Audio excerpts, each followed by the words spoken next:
Traditional masonry in the Kingdom of Congo was replaced by things like this: giant churches standing on the capital of Mbaza, Congo.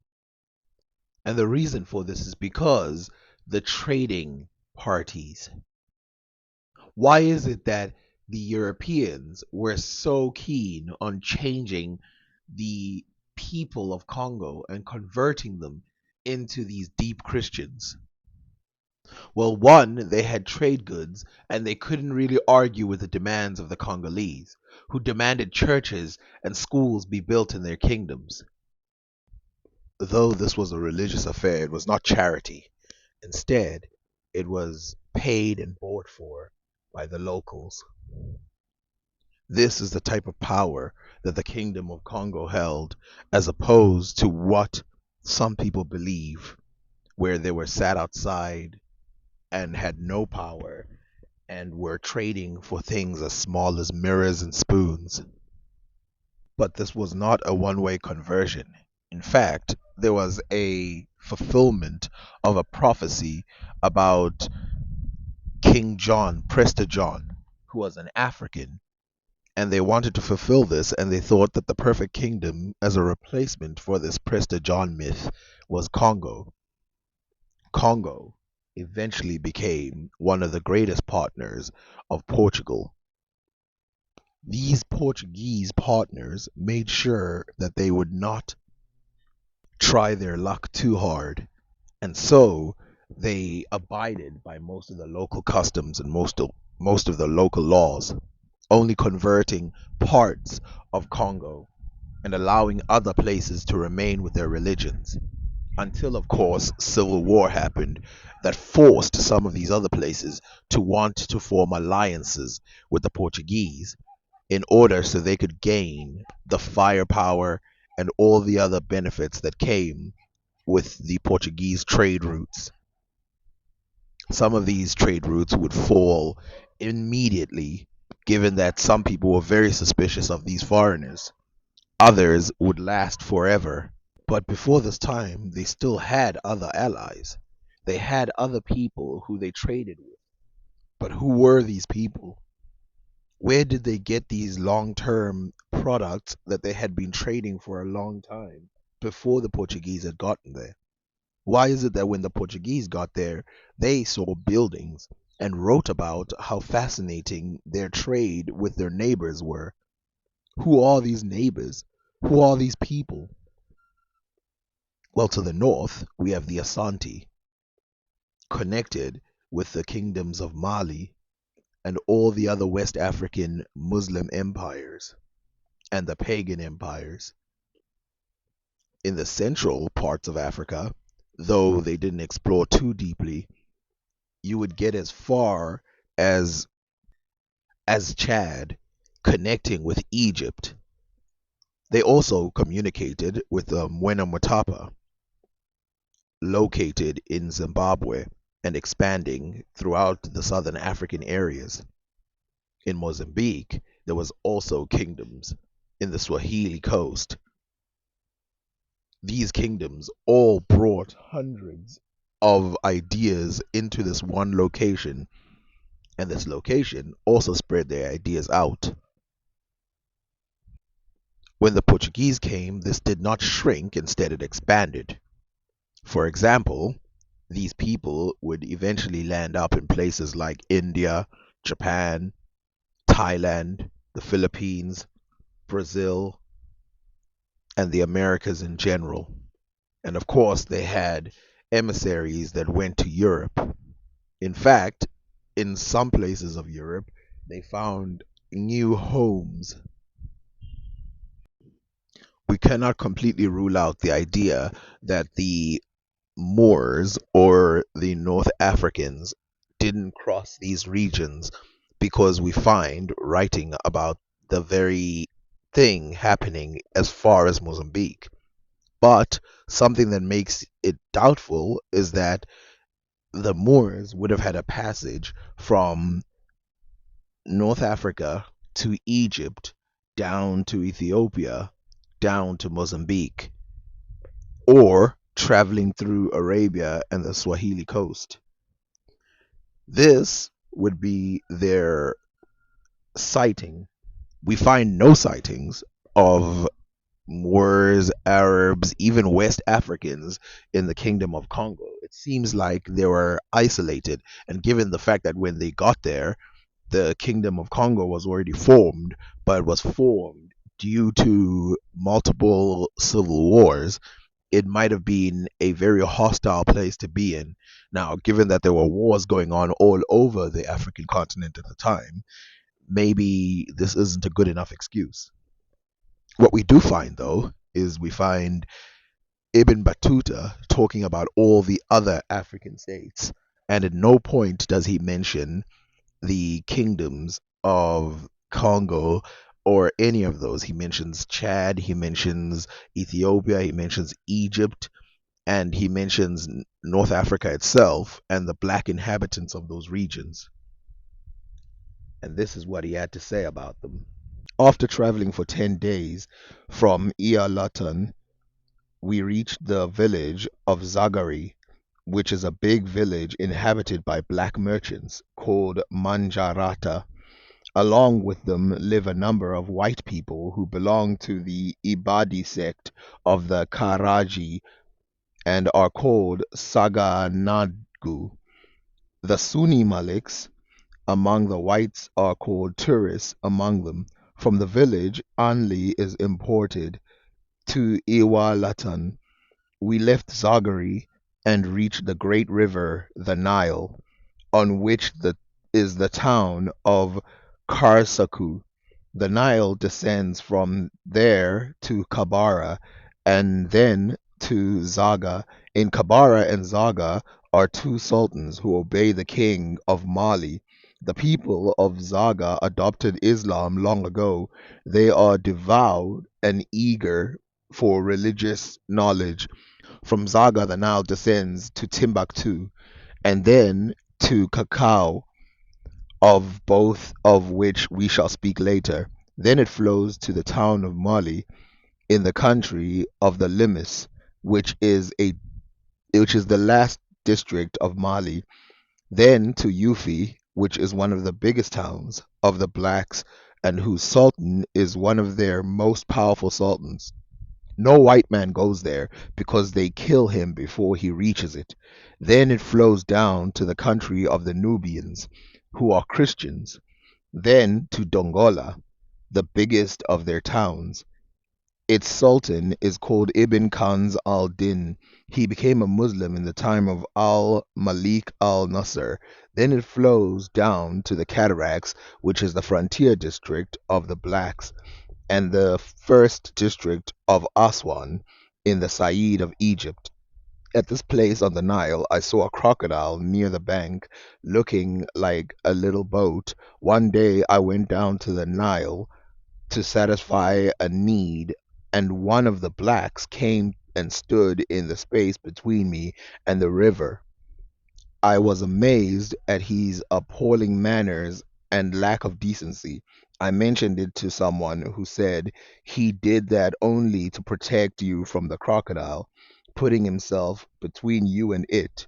We left Karsaku and came to the Sansara River, which is about 10 miles from Mali. It is the custom that no one enters the city without permission. I had written beforehand to a number of white people and their chief Muhammad, son of the jurist al-Juzari, and to Shams al-Din, Nakwish the Egyptian, asking them to rent for me a house. When I reached the said river, I crossed it by the ford, and no one prevented me. I arrived in the city of Mali, the capital of the king of the blacks. I lighted at the cemetery and proceeded to the quarter of the white people, where I sought out Muhammad ibn al-Faqih. I found that he had rented a house for me opposite his own. I went there, and his son-in-law, the jurist of Quran reader Abd al-Wahid, came with a candle and food. Ali al-Zudi of Marrakesh, who is a scholar, came to me. I met the Qadi of Mali, Abd al Rahman, who came to me. He is a black, a Hajj, an excellent man with noble qualities. He sent me a cow as a welcoming gift. I met the dragoman Duga, one of the most distinguished and important of the blacks. He sent for me a bull. The jurist Abd al Wahid sent me 2 bags of funi and a calabash of garti. The three most interesting explanations or locations explained by Ibn Battuta are Limis in Yufi, which is on the coming or the fullness of Sofala. He mentions that this place has no white people who ever go there because if they go there, they die. Now, like I said, by the time of the Portuguese got there, there were some Moors, but they were not white. They were black Moors.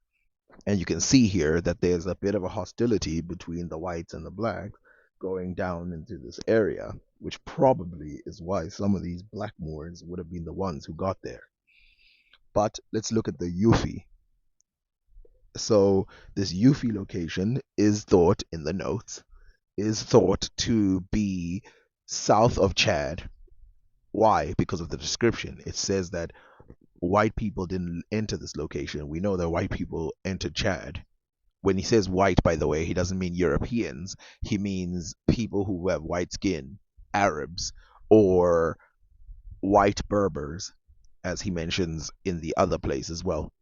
White Muslims who live in the Berber regions, as he mentions in his book. Limis is the interesting one because Limis seems to be just under the Malian Empire. Under the Malian Empire, going down, you start to find the lower West African nations and then the Kingdom of Congo and Congo in general. Now, it like I said, these places would be very hostile to white people. Now, this is probably due to diseases and stuff like that, not just the people specifically, but he interprets it as the people. As I would show, even the Europeans later would call the Congo the white man's death or the place where white people go to die. Hostility of the inhabitants was a problem, which is probably a good thing considering the intentions of the Arabs and the white people and the Europeans.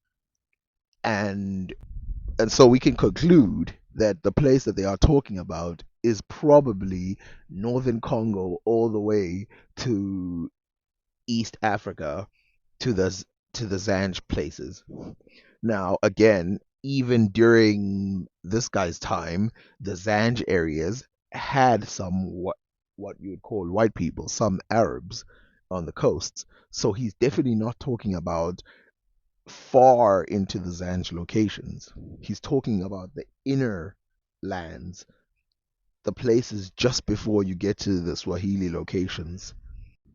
History usually leaves us with more questions than answers, but in this case, we've got answers because Ibn Battuta, in his second book, writes where Limis and all these other places are. And he says, all the people here walk barefoot. We stayed one night in this island and sailed on the city of Kulwa, a large city on the seacoast, most of whose inhabitants are Zinj, jet black in color. They have tattoo marks on their faces, just as there are on the faces of the Limis of Genoa.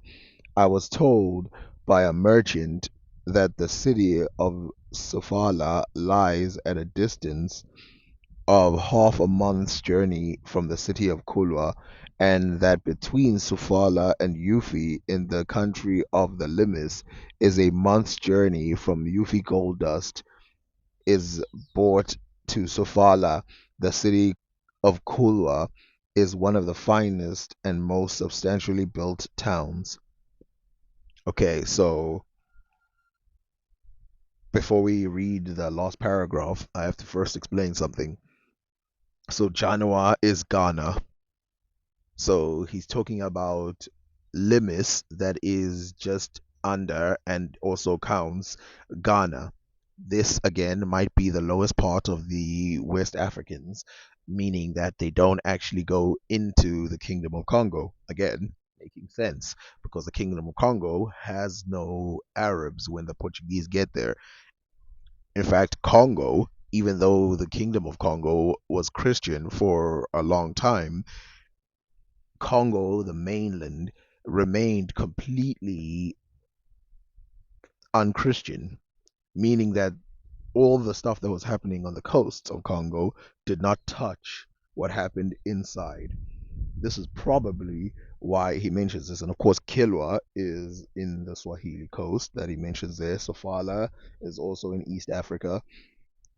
And then you have him talking about this in between area that is inhabited by the Zanj. And this is why they say that it goes all the way down to Zimbabwe because of the gold, where they go collect the gold. And you see there's a mention of gold in later Portuguese writing that the people of the Swahili go and trade gold with the Moors and the other East Africans, the Swahilis, the Blackmoors, the natives of the Swahili coast. The city of Kulwa is one of the finest and most substantially built towns. All the buildings are of wood, and the houses are roofed with dis reeds.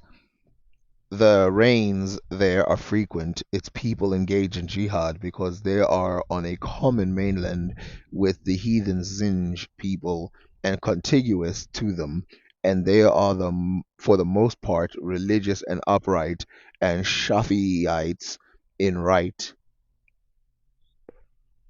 Account of the Sultan Kulwa, its sultan at the period of my entry into the Abu al Mazarif Hassan, who was called also by the appellation of Abu al Mawib on account of the multitude of his gifts and acts of generosity. He used to engage frequently in expeditions to the land of the Zanj people, raiding them and taking booty, and he would set aside the fifth part of it to devote to the objects prescribed for it in the book of God Most High. Now, Africa, at least especially in the Middle Ages, had, like I said, these places which had mixed with Arabs and black people. Now, there's a growing thought to make this place a Persian area because there's Persian DNA found in this location. But I've showed you that even before this time, in 900 AD, the Ethiopians had taken over Arabian locations like Saba or Yemen close to this area.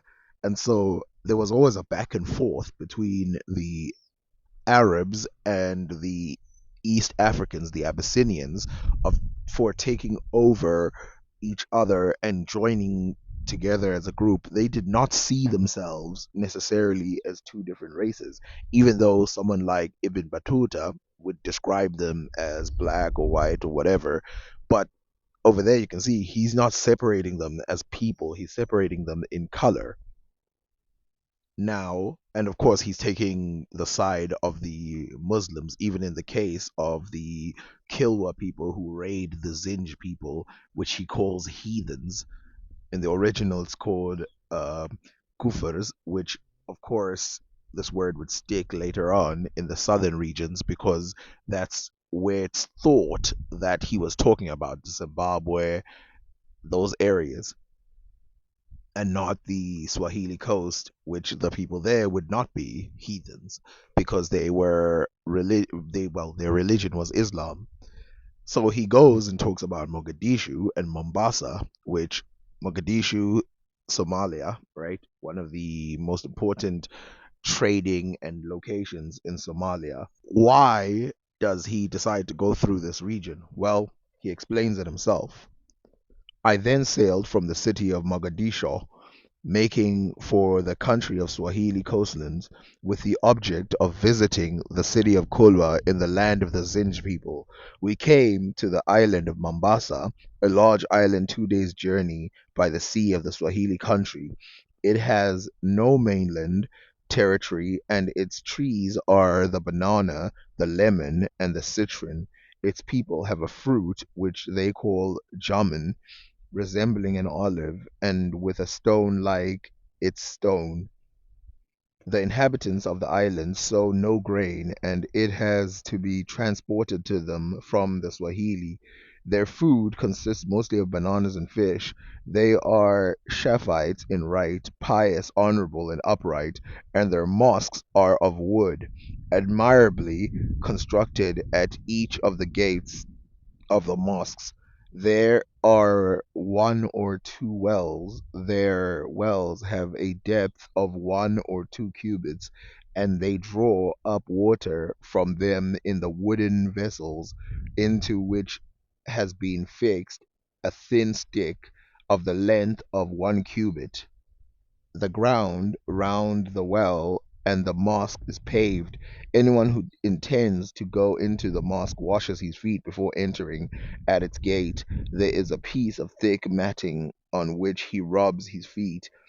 If one intends to make an ablution, he holds the vessel between his thighs, pours water on his hands, and performs the ritual watching. All the people walk with bare feet. We stayed one night in this island and sailed on the city of Kulwa, a large city on the seacoast, most of whose inhabitants are Zinj, jet black in color. They have tattoos marks on their faces, just as there are on their faces of the Genoa. This brings us back to that location. So we see here, if we were to map it out fully, North Africa, Muslim stronghold, Egypt, Muslim. Then we go down to Ethiopia and you start finding Christians. Nubia, Sudan areas, you find Christians. Then you go down to Somalia, Islam again. Then you go to Yemen, Islam. Down to the Swahili coast, you find Islam. Then you go to the areas, Mozambique and those places, which is the Zinj. That's where you start to find people who are 100% pagan, as they would call them, African mythologies. And this is interesting because it means that their mythologies held tight despite the fact that they had run into some of these other people at a very low rate, which is probably why they kept it. We find books, carvings, all of that from that time. Then we find the Munamatapa, we go that way, and we finally end up in the Kingdom of Congo and south of Kingdom of Congo, meaning other trade partners of the Kingdom of Congo, going all the way down, some people assume, to Angola and then to the coast, the Cape of Good Hope, before the Europeans got there, going all the way down there, trading with the Khoi people.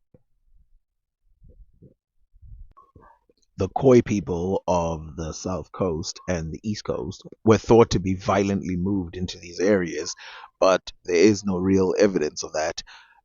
If you, well, at least at this time, if you go and look at other kingdoms that existed at the time, for example, Great Zimbabwe or any of these other places, what you will see is that the Khoi people are genetically found in the Kingdom of Zimbabwe, done in 2016, a genetic test done in 2016 in the Kingdom of Congo, Angola, in the Swahili coast. You will always find Khoisan DNA in those regions, which means these people were not just forced to run, and there must have been at least a large number of them for their DNA to affect these people significantly. So we must not take this thing as serious, this idea that when there's a new tribe coming in, that the people who were there before are always violently removed. I mean, let's take the Kilwa incident, for example, where it says that the people traditional had their traditional scars on their faces. This shows that these Muslims who were black did not fully give up their culture. The scars on their faces have nothing to do with Islam. They have to do with the previous religion, meaning that they still held their superstitions or their culture intact even after this conversion. And in fact, we know that it held for a long time because we see scars being used in Swahili areas up until the 1900s when the world turned more European and almost everyone around the world gave up their cultural scars in exchange for smooth skin. This map depicts after the Portuguese had gotten there, and it has names that the Portuguese had heard about and places that they've been. You can see there that they show both the east and the west, and Monomatapa by this time had grown so big that it had taken over a lot of these areas, going all the way to Angola, which was not true in the time of Ibn Battuta. At the bottom, you can see there that the word Kafirs is used to describe the people of the southern African areas, the Hottentots and the Kafirs. This word is used not because the Europeans thought of it, but because they adopted it from Ibn Battuta. Now, who was in charge during the time of Ibn Battuta? Well, we know that in the Kingdom of Congo, due to oral tradition and early written writing based on oral tradition, the Mpemba and the Mbata kingdom were in charge. The Mbata kingdom was run by a woman named Lakweni Lwansanze, and the male who ran the Mpemba kingdom was Nimi Anzimba. And then they married each other and formed this kingdom called the Kingdom of Congo. Just above the Kingdom of Congo was another kingdom which was written about, and this is what they wrote about this kingdom in the time of the Portuguese. But remember, this kingdom was something else before the Portuguese came.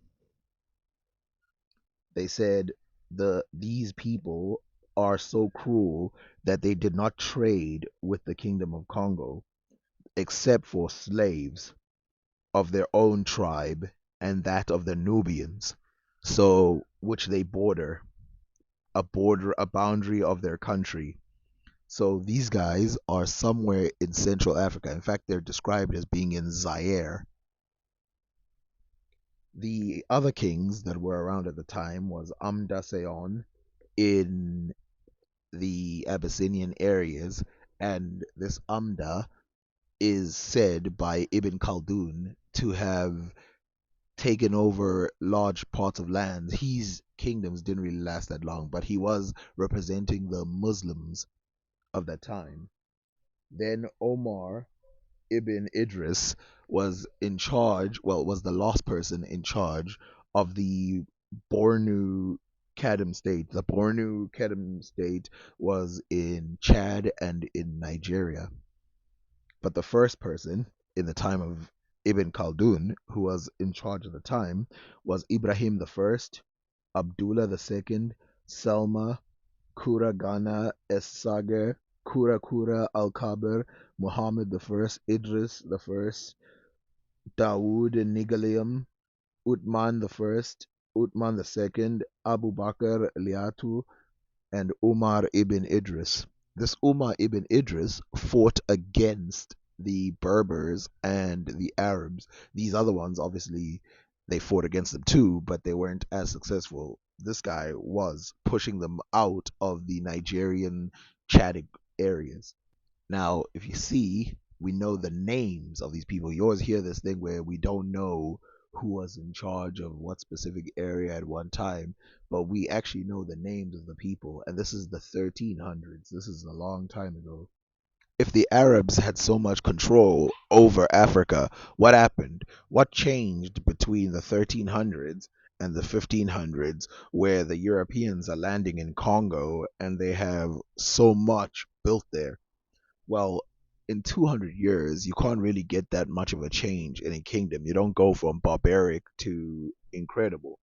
But that's because Portugal was not really barbaric. It was being run by the Moors, a civilizing nation.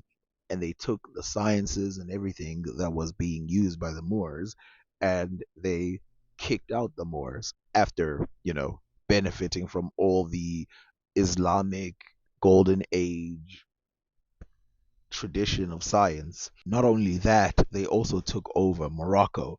And from Morocco, they moved into West Africa and then into Southwest Africa, into the Kingdom of Congo. The Kingdom of Congo being one of their strongest places, and then also a mission from Spain and Portugal around Africa to try and go around the Muslims, the other Muslims, which they didn't conquer, made them realize that they could take over other African states. And while they were seeking for riches in India, they realized that they had already struck gold in the Kingdom of Congo.